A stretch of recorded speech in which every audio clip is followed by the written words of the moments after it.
Hello, savvies and savettes. I am VoxAgon, and no, you know what, we're not going to do that this time. We're throwing formality out the window. This is Life is Strange, and this experience doesn't come around very often. I want you to turn off any distractions. I want you to turn up your headphones, turn up your speakers, close your eyes, and just listen for a moment.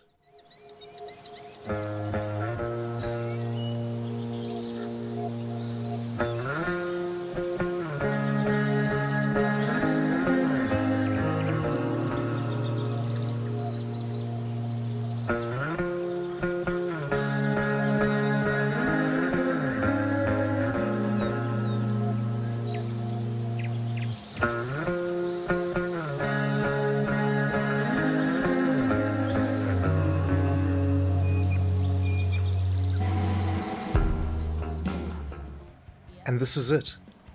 This is Life is Strange Before the Storm. It is an experience as much as it is any narrative-based adventure game, or point and click, or more aptly a seek and click. But all of this is immaterial. This gander, this look at, is behind all the preview copies that reviewers would have received.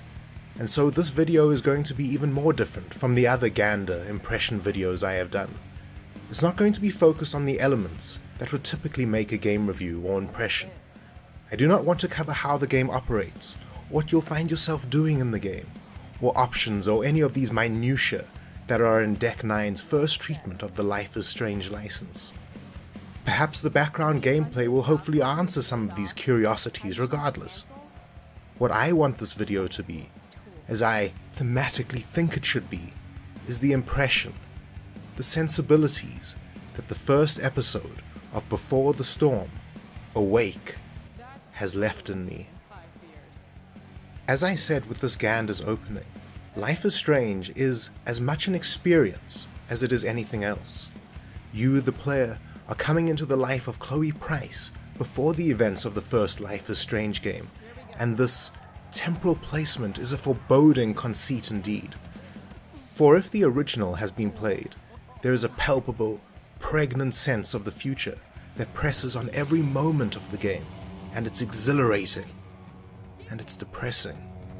And if you have not played the first game at all, then the experience you go through is not diminished for it, because quite quickly you come to learn where in this young lady's life you have been given the privilege, or yet the curse of witnessing, the distress, the creeping woe that resounds from Chloe, the psychological manifestations of loss, and the physical lashes of these. In the first hour of gameplay, Chloe is a more authentic, real, human character than many titles can muster in an entire campaign. And this, at its primordial base, is a human story, a love story, a loss story, a Chloe story. The events leading up to Chloe's current state are related by world exploration and her wistful internal thoughts evoked by this, as well as her journal, a narrative device carried over from the first game. I do not wish to spoil any of the narrative you will find in the game, or even within the journal, but I do wish to speak of them for a time. If there was any worry at all, and I certainly had some initially, of Deck 9's handling of what Don't Nod had set up as a near impossible hallmark to achieve once again, then I must confess they were all unfounded. The writing, the dialogue, the delivery in Before the Storm remains as compelling and powerful as ever, and there are parts, I dare say, that surpass the original. There are some spoken lines that are so emotive, so profound, that they had me sitting back reeling from the significance of them, and from the very human vessel offering them for our inspection. In drama and writing there is a term called conclusionary statements, and it warns that if there is love, do not write of love. Do not write that I love you. Instead, write of a moment of love, a time of love, a memory of love. It is an ethos that makes for captivating, genuine writing, and it is firmly entrenched in every word in Before the Storm. every word that it has to offer. Hearing Chloe's thoughts on watering a plant nearly brought me to an end. As one that has suffered great loss, I could not imagine a more truthful and artful way of expressing her consciousness. But back to the journal at hand, for it is a significant plot and story device that frames the action of the game. I cannot comment how accurate to reality Chloe's prose is within her journal. Sadly, I have not read a great deal of teenage girls' personal diaries, but what I can say is that it feels congruous, the style fitting for the character, and, dear me, she can certainly spell better than I ever could. Moreover, there is an earnestness, a sincerity within Chloe's journal that I was not expecting at all. There are phrases dealing with her great tragedy, death, under a truck, under a semi, and entries not afraid to play into the sexuality that is an essence of us all, especially a teenager. To read a line speaking to Chloe's masturbation, rubbing one out as it were, only further solidifies the humanness, not only of her being, but of the story as well. To witness her casual conversation with friends on her phone, the spark of her personality contained within each snide, jocular, or abrasive reply only endears this position further. To one friend, complaining about a Spanish test, Chloe replies, "Lo siento." How can so much of Chloe be contained in two simple words? This experience of the game, being with Chloe, her encounters, her sadness, her rebellion, her discovery of Rachel, they are at the core of what captivates in Before the Storm. For all intents and purposes, the player is a voyeur to a degree. We are granted the stolen honor of being trusted with the consciousness of a young woman attempting to navigate the novel waters of despair and struggle that have arisen from an ocean bed where once there were only joyful tides. And this special character-audience relationship is only further propelled by the moments of ponder present in most scenes, where reflection becomes our privy soliloquy and the complexity of thought given to us, an honest oration of the thinking that we all have, but never share. There is a gripping immersion granted to the player by simply sitting back and watching the vignette unfold before us. It portrays the trust and responsibility of this oral visual relationship we share with Chloe and her experience. We are watchers, observers, onlookers, voyeurs, participants, and sculptors of Chloe in the best and worst possible ways. Being able to narratively fuel her loss and rebellion by similar dialogue choices, or obviate and safeguard her consciousness as much as we may from them too. And this is fundamentally important, I believe, to the humanity on offer to us, the players, in Chloe's story. We are all the sum of our contained consciousness, impelled on a certain course by it.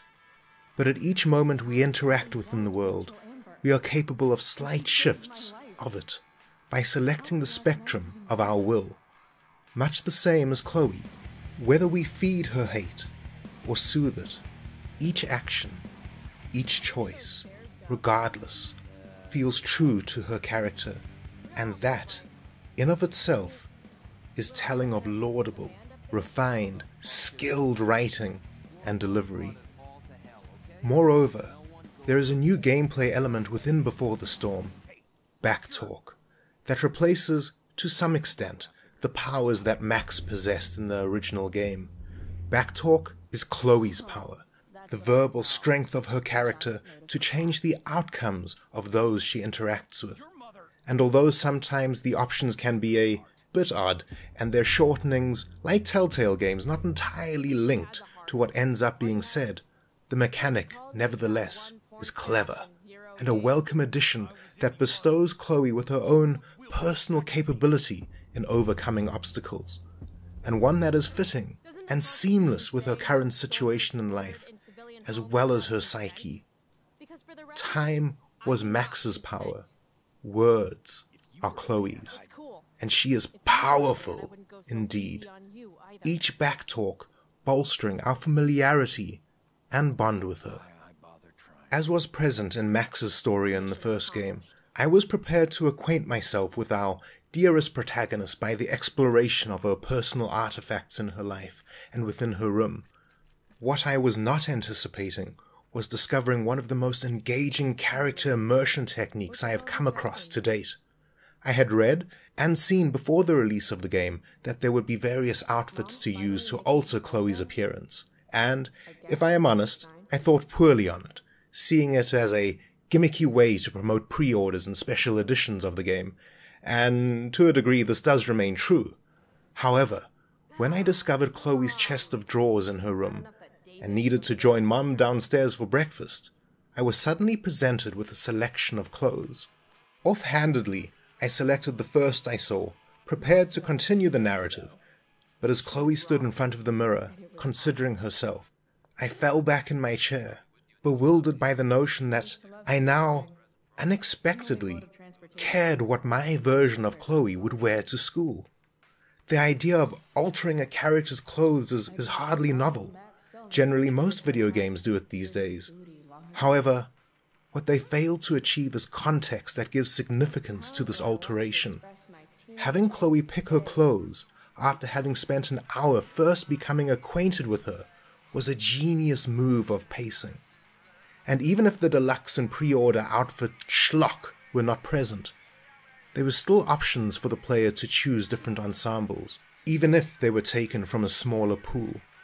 Much to Mom's chagrin and protestation, I found myself trying on every outfit until I found the Chloe I thought she would like to be, with the spectrum of choices that I have chosen to use to help my version, this playthrough's version of Chloe, through the world, through her world.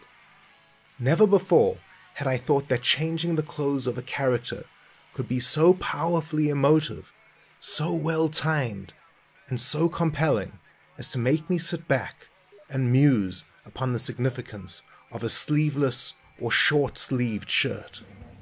In but these first few hours of this new entry into the Life is Strange series, I have felt more and have been moved more emotionally than I could have anticipated, even with what expectations I may have held from my sheer adoration of the first game. I am a simple man. I have no great list of criteria a game must have to be considered a title that would be, to me, worthy of the accolade of being a triumph of this art form.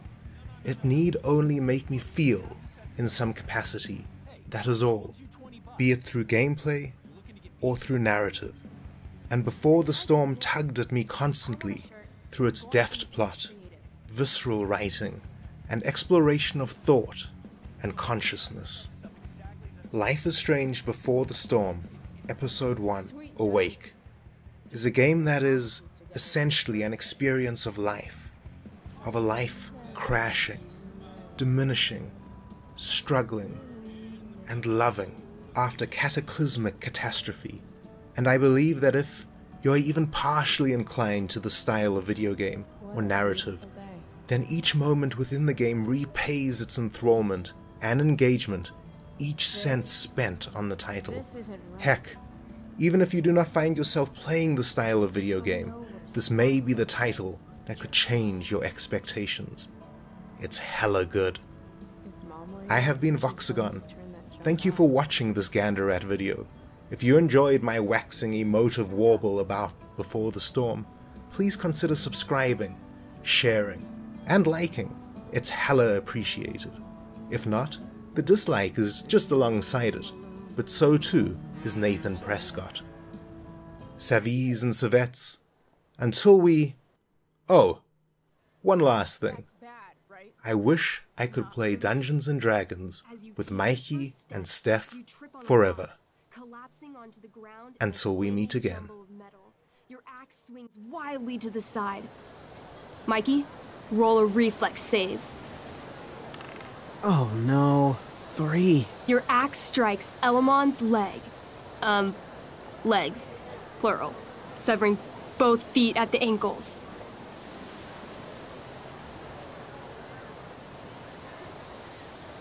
This game is awesome. My feet? Durgaron moves toward the crippled Elmon. Oh, shit! I told you this was my best boss. You didn't tell me my character might die. Durgaron approaches, stomping his bloody hooves. Stomp, stomp.